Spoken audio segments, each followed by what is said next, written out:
안녕하세요. 영원한 자주국방 정확한 국방 소식 전해드리는 한국 국방 뉴스입니다. 구독, 좋아요, 알림 설정 후원 감사합니다.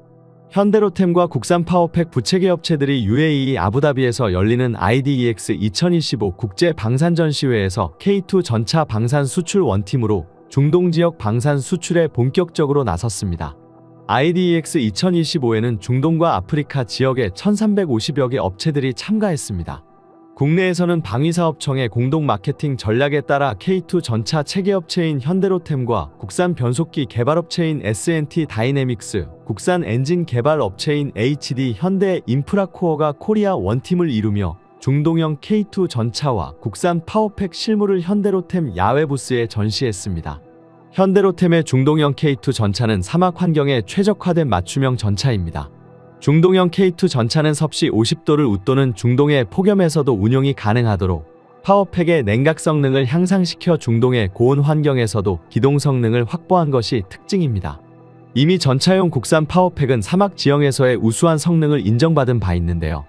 지난 2022년 튀르키예의 알타이 전차에 탑재되어 아나톨리아 고원지대의 극한 환경 속에서도 하루 200km의 야지 주행을 성공적으로 수행하며 가혹한 시험 평가를 완벽하게 통과했습니다. 이 같은 성과를 바탕으로 S&T 다이내믹스와 HD 현대인프라코어는 2023년 초 튀르키예 정부와 알타이 전차용 변속기 및 엔진 수출 계약을 각각 체결하였습니다. 이는 대한민국이 방산 기술력을 바탕으로 국제시장에서 영향력을 더욱 확대하고 있음을 보여주는 중요한 사례입니다. 이후 K2 전차용 변속기는 2023년 10월 방위사업추진위원회에서 K2 전차 4차 양산 적용이 결정되었으며 S&T 다이내믹스는 올해 2월 1,337억 원 규모의 수주 계약을 체결하였습니다. 이에 따라 2026년부터 국산 파워팩을 장착한 K2 전차가 본격적으로 군에 공급될 예정입니다. 국산 파워팩이 적용됨으로써 K2 전차의 수출 가능성도 더욱 높아지고 있으며 특히 해외 수출 시장에서의 경쟁력이 대폭 강화될 전망입니다. 현재 사우디아라비아와 UAE 등 중동 국가들은 노후화된 전차를 교체하기 위한 대규모 사업을 추진 중인 것으로 알려졌습니다. 국제 방산 전문가들은 사우디아라비아와 UAE 두 나라에서만 약 18조 원 규모의 전차 교체 시장이 형성될 것으로 전망하고 있으며 이는 대한민국의 K2 전차가 중동 시장에서 중요한 선택지로 부상할 가능성을 시사합니다. 특히 국산 파워팩이 적용된 K2 전차는 사막 작전 환경에서 검증된 우수한 성능을 갖추고 있어 중동 지역에서 높은 신뢰를 얻을 것으로 기대됩니다. 이러한 흐름은 대한민국이 세계적인 방산 강국으로 자리 잡는 데 있어 매우 중요한 기회가 될 것입니다. 이로 인해 한국산 무기가 중동과 아프리카 지역에 관심을 크게 받고 있습니다. 최근 아랍 매체인 디펜스 아라빅은 대한민국의 K2 전차와 FA-50 전투기에 대한 심층 보도를 진행하며 한국산 무기에 대해 이집트가 깊은 관심을 보이고 있다고 언급했습니다.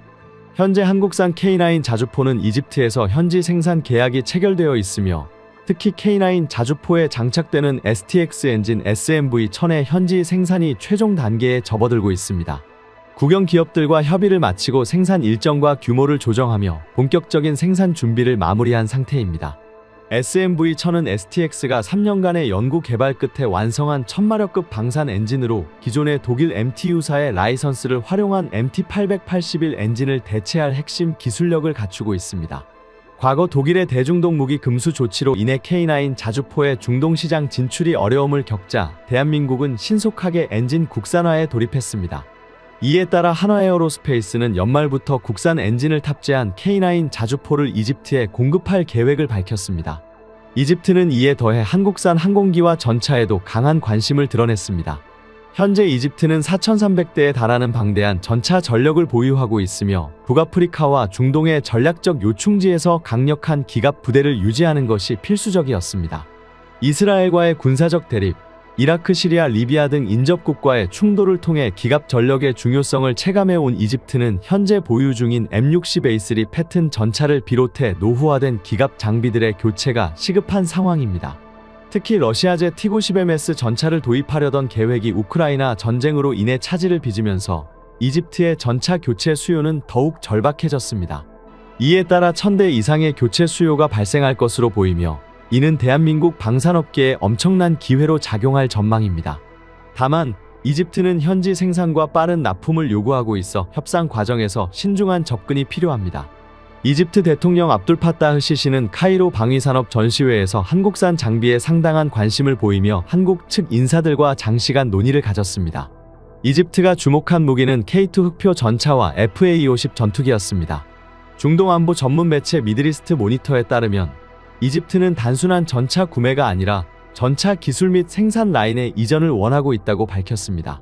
이는 과거 미국산 M1A1 에이브람스 전차를 도입할 때 진행한 방식과 유사하며 단순한 구매를 넘어 국내 방산 산업을 발전시키려는 전략적 접근이라고 볼 수 있습니다. 이집트는 미국 외 국가 중 가장 많은 M1A1 전차를 보유하고 있으며 이와 같은 대규모 도입이 이루어진다면 한국의 K2 전차 역시 이집트에서 상당한 물량을 확보할 가능성이 높습니다. 이집트는 아프리카에서 가장 강력한 육군을 보유한 국가로 34만 명의 현역 장병과 44만 명의 예비군을 보유하며 기계화 수준이 높은 군대를 유지하고 있습니다. 지리적으로 광활한 사막 지형을 방어해야 하는 특성상 기갑 부대의 중요성이 매우 크며 전략적 요충지인 수에즈 운하를 보호하기 위해서도 강력한 전차 전력이 필요합니다. 또한 이스라엘과의 대립 역사 속에서 기갑 부대의 역할을 직접 경험하며 그 중요성을 인식해왔습니다. 이러한 배경에서 대한민국의 K2 전차는 최신 자동 장전 시스템, 반능동형 서스펜션, 첨단 사격 통제 시스템 등을 갖춘 세계적인 수준의 기술력으로 이집트의 관심을 받고 있습니다. 더불어 이집트는 미국에 대한 군사적 의존도를 낮추려는 움직임을 보이고 있으며 이 과정에서 한국이 중요한 협력국으로 떠오르고 있습니다. 이집트는 공군력 면에서도 보강이 필요한 상태로 이스라엘 공군에 비해 전력이 상당히 열세에 놓여 있어 방공군을 강화하는 방식으로 이를 보완해 왔습니다. 이에 따라 공군 및 방공 전력 확충을 위해 한국의 FA-50 전투기를 도입하는 방안이 유력하게 검토되고 있습니다. 이뿐만 아니라 이집트 해군 역시 과거 이스라엘과의 전쟁에서 전무후무한 대한미사일 전과를 거둔 경험이 있으며 향후 군사력 강화 과정에서 한국과의 협력이 더욱 확대될 가능성이 높습니다. 그러나 대한민국은 이집트의 기술 이전 및 현지 생산 요구에 신중하게 접근하고 있습니다. 과거 인도의 전차 도입 사례에서처럼 기술 이전 과정이 복잡하고 제한적인 이익만 제공될 경우 실질적인 경제적 이득을 얻기 어려운 경험이 있기 때문입니다. 하지만 이집트는 중동 최대의 전차 운용국으로 방산산업 발전 및 중동 북아프리카 시장 개척의 교두보가 될 수 있다는 점에서 단순한 전차 판매를 넘어서는 전략적 가치를 지닙니다. 만약 협상이 성공적으로 이루어진다면 이는 단순한 이집트 방산 시장 진출이 아니라 중동과 아프리카, 나아가 유럽 시장으로의 확장을 위한 발판이 될 것입니다. 이집트는 지정학적으로 중동, 아프리카, 유럽을 연결하는 전략적 거점이며 한국과의 방산 협력은 정치 외교적으로도 중요한 의미를 가질 것입니다. 대한민국의 방산 기술력은 이미 세계적으로 인정받고 있으며 K2 전차와 K9 자주포가 해외에서 성공적으로 도입되면서 더욱 주목받고 있습니다. 이제 대한민국은 단순한 방산 수출국을 넘어 세계적인 방위산업 강국으로 도약하는 과정에 있습니다. 한국산 무기의 높은 기술력과 신뢰성은 이집트를 포함한 여러 국가들로부터 찬사를 받고 있으며 향후 더 큰 수출 성과를 거둘 것으로 기대됩니다. K2와 K9의 완전한 국산화를 이루어낸 대한민국은 이제 방산 수출의 새로운 시대를 맞이하고 있습니다. 대한민국이 구축한 방산 협력 모델은 앞으로도 세계 군사 시장에서 지속적으로 영향력을 확대해 나갈 것입니다. 실제로 한국산 전차의 놀라운 성장에 유럽에서도 난리가 났는데요. 마크롱 대통령은 우크라이나가 받아들일 수 있는 방식으로 유럽과 미국이 종전을 위해 협력해야 한다며 평화유지군 파병에 대한 뚜렷한 언급은 하지 않았으나 지난 2월 제기한 파병론에 이어 논란의 중심에 서게 되었습니다. 이에 프랑스 군대와 방산이 한 번 더 주목을 받았는데요. 특히 우크라이나 전쟁 이후 서방의 많은 전차들이 대전차 미사일이나 드론 공격에 취약하다는 점이 드러났습니다. 이러한 사실은 올해 유럽 최대 방산 전시회에서 드러났습니다. 당시 대한민국 부스는 인산인해를 잃었고 K2 전차를 비롯해 K39 천무에 대한 관심은 그야말로 하늘을 찔렀습니다.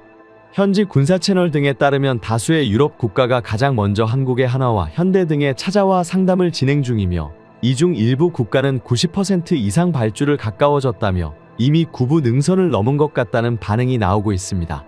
프랑스 마크롱 대통령은 유럽이 살아남기 위해선 방산 무기 역시 유럽 내에서 구매해야 한다고 주장했으나 이번 전시회가 개최되자 한국산 무기들을 알아보려는 국가들의 뜨거운 열기에 당황할 수밖에 없었습니다. 하지만 한국은 유럽 최대 방산 전시회 독일과 프랑스 등 유럽의 방산 선진국에 입을 다물 수밖에 없는 새로운 K2 전차를 들고 왔습니다. 유럽 군사 전문지 디펜스 뉴스는 현대로템이 업그레이드된 최초의 K2EX 블랙팬서 전차를 전시했다며 집중 보도했습니다. 디펜스 뉴스는 이번에 수출을 위해 특별히 K2EX 모델을 설계했다며 이 모델은 전 세계 고객의 다양한 요구를 충족하도록 맞춤 제작되었다고 언급했는데요. 폴란드 매체 디펜스24도 현장에서 K2EX를 찍어서 올렸는데 K2PL과 비교하면서 자세히 살펴봤습니다. K2EX에서 주목할 만한 혁신은 정보 주입탄을 사용할 수 있도록 개량한 것인데, 이를 통해 승무원은 탄약 폭발의 타이밍과 특성을 제어할 수 있어 전투 전력에 더 많은 유연성을 제공한다고 했습니다. 또한 K2는 첨단 사격 통제 시스템, 밀리미터 대역 레이더, 거리 측정기 및 측풍 센서로 지원되는데, 이런 시스템은 다양하고 위험한 상황에서 승무원을 종합적으로 보호하는 시스템입니다. 유럽에서 K2 전차가 공격력과 기동성, 가격과 납기 등 모든 면에서 뛰어나다고 널리 알려져 있지만 측면 장갑이 다소 취약하며 약점이라고 언급되자 한국에서는 유럽 언론을 비웃기라도 하듯이 다시는 이런 말을 못하도록 전차는 물론 승무원까지 완벽하게 보호할 수 있도록 만들어버렸습니다. 특히 드론이 전장의 게임 체인저로 부각되며 전차의 기동성이 중요하다는 인식이 자리잡게 되었는데요. 이는 한국산 K2를 더욱 부각시키게 되었습니다. 또한 이로 인해 올해 유럽 국가들과 합동훈련을 진행했던 폴란드 전차병들의 인터뷰가 다시 한번 주목받고 있습니다. 폴란드 언론의 보도에 따르면 얼마 전 폴란드에서 열린 나토군 연합훈련 드래곤 24에서 폴란드군의 K2 전차가 무려 300km의 기동훈련을 실시했었고 아무런 문제없이 수월하게 완주히 성공했었다고 합니다. 전차로는 다소 이례적인 장거리 주행훈련이었는데요. K2 전차의 항속거리는 450km로 한번 가득 주유하면 450km를 달릴 수 있다는 걸 의미합니다. 이는 서울에서 부산까지 거리입니다. 하지만 일반적인 궤도 차량은 수백 킬로미터에 달하는 장거리 이동을 해야 할 경우 트레일러나 열차에 실려서 이동하는 경우가 대부분입니다. 연료는 그렇다고 쳐도 전차의 궤도가 주행 중 파손될 확률이 높기 때문입니다. 그리고 이번 훈련은 아스팔트 포장도로도 아닌 야외에서, 그것도 비가 와 진흙밭이 된 환경에서 진행했는데 K2 전차가 300km를 무사히 완주했다는 것이죠. 국내에서도 지난 2022년에 육군 11기동사단이 K2 전차로 370km에 달하는 극한의 초장거리 기동훈련을 실시하여 K2 전차의 기동 능력을 증명해 내기도 했었습니다. 이번 장거리 기동훈련 이후 폴란드 전차병들의 K2 선호도가 엄청나게 높아졌다고 합니다. 군필자분들이라면 아시겠지만 군용 차량은 결코 타고 다니기 편한 차가 아닙니다. 탑승자의 편안함보다 내구성에 초점이 맞춰져 있어 차에 타고 있어도 지면의 상태를 온몸으로 확인할 수 있다고 말할 정도인데요. 이는 지면에 닿는 면적이 큰 궤도 차량의 경우가 더 심한데요. 하지만 유기압식 현수장치가 장착된 K2 전차는 울퉁불퉁한 험지에서도 안정적인 승차감을 제공합니다. 비교 테스트에서도 일반 승용차보다 부드럽게 주행하는 모습을 보여주었죠. 이러한 승차감에서 차이는 하루에 10시간씩 전차에 있어야 했던 이번 훈련에서 더욱 두드러졌는데요. 레오파르트2나 M1 에이브람스 전차를 몰았던 다른 폴란드 전차병들이 K2 전차병들을 굉장히 부러워했다고 합니다. 군사무기에서 승차감이 뭐 그리 중요한가 싶을 수도 있지만 이러한 요소 하나하나가 비전투 손실을 줄여주는 중요한 부분이라고 할 수 있습니다. 우크라이나 전쟁이 2년 넘게 지속되는 지금 상황에서 각 군 관계자들은 장비는 고장나면 고치고 다시 만들어내면 되지만 병사는 대체할 수 없다는 당연한 사실을 깨닫고 있습니다. 병사의 컨디션을 최상의 상태로 유지하여 전선에 오래 머물 수 있도록 하는 것이 곧 전투력으로 이어진다는 것이죠. 폴란드에서 생생한 사용 후기가 공개되며 전 유럽의 K2 전차 열풍으로 후끈 달아오르고 있습니다. 현지 생산을 위한 2차 계약에 한국보다 안달이 난 폴란드와 300대 도입을 코앞에 두고 있는 루마니아는 물론이고 최근엔 슬로바키아까지 K2 전차에 눈독을 들이고 있습니다. 또한 일부 군사 전문가들은 K2EX는 정확히 유럽 고객들을 위해 맞춤 제작된 모델이라고 말했습니다. 최초에는 대전차 미사일과 드론 공격을 저지하는 복합 능동방어 장치가 장착되었고 360도 전방위 시야를 제공하는 전장 상황인식 체계와 원격 조종 무기 체계를 탑재해 작전 효율성을 높였습니다.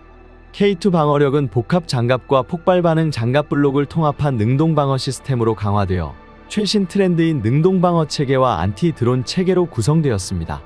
우크라이나 전쟁 이후 전차 도입 사업을 진행 중인 국가는 미사일이 전차에 도달하기 전 감지해 요격하는 능동방호체계 장착을 필수 조건으로 삼고 있습니다.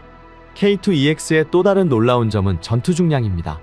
디펜스 뉴스는 K2EX는 하드킬과 드론 방어 시스템, 원격 사격 통제 체제, 추가 측면 장갑까지 달하는데도 전투 중량이 60톤밖에 되지 않는다고 놀라워하고 있습니다. K2 전체 기동력은 그대로 유지하면서 공격과 방어력을 강화시킨 것입니다. 이러한 한국산 전차의 면모의 루마니아와의 계약도 성큼 다가왔습니다. 루마니아는 노후 전차를 대체하고자 250에서 300대를 구매하기 위한 프로젝트를 진행하고 있습니다. 이에 루마니아는 한국산 전차 계약을 고려하고 있으며 내년으로 가닥이 잡혀나가고 있는데요. 루마니아에서 K2 전차 실사격을 진행하며 수주를 위한 구매 협상 진행이 마무리 단계에 다가왔습니다. 지난 7월 루마니아와 계약을 맺은 K9 자주포와 레드백이 동일한 동력 시스템 등을 적용했기 때문에 유지 및 보수 강점을 내세워 계약의 구체적인 사항을 협의하고 있는 것입니다. 루마니아에서 두 번째 수출에 도전하고 있는 K2 전차가 루마니아 현지에서 포성을 울리며 질주하는 영상이 공개되었습니다. 지난 5월 루마니아 동부 훈련장에서 일주일 동안 현지 성능 평가가 이뤄졌었는데요. 이번 테스트에서 K2 전차는 전속력 질주 전속 후진 급선의 기동 중 사격 등 가능한 모든 주행을 선보였습니다. 루마니아의 탁 트인 훈련장에서 진행된 장거리 사격에서도 손색 없는 명중률을 보여주었습니다. 루마니아 군 관계자들도 K2 전차의 실성능에 크게 만족하며 이런 전차를 가지게 된다는 기대감에 들떴다고 합니다. 루마니아는 주력 전차로 옛 소련 시절 제작된 T-55와 이를 기반으로 제작된 TR-85 전차를 운용하고 있습니다. 이는 너무나도 오래되어 현재 러시아군을 상대할 수 없습니다. 우크라이나 전쟁이 시작되고 국방 예산을 4조 원이나 늘린 루마니아는 가장 먼저 전차부터 갈아치우기로 결심했습니다. 앞서 미국에서 M1 에이브람스 전차 54대를 구매했었던 루마니아가 나머지 300대는 미국산이 아닌 한국산을 선택한 것입니다. 루마니아가 에이브람스 대신 K2 전차를 선택한 가장 큰 이유는 바로 험한 지형에서의 돌파 능력이라고 합니다. 이번에 공개된 영상에서 K2 전차는 화려하게 달리며 사격하는 모습을 다양한 각도에서 보여주었습니다. 그런데 이런 화려한 장면들 사이에 갑자기 K2 전차가 제자리에 멈추어 앉는 장면이 들어가 있었는데요. 바로 K2 전차만의 특징이라 할 수 있는 반응동 유기압 현수 장치로 전차의 차체를 낮추는 장면이었습니다. 이는 진흙과 같은 물은 장애물을 돌파하기 전 접지면을 늘리고 무게중심을 낮추어 험지 극복 능력을 높이기 위한 것이었습니다.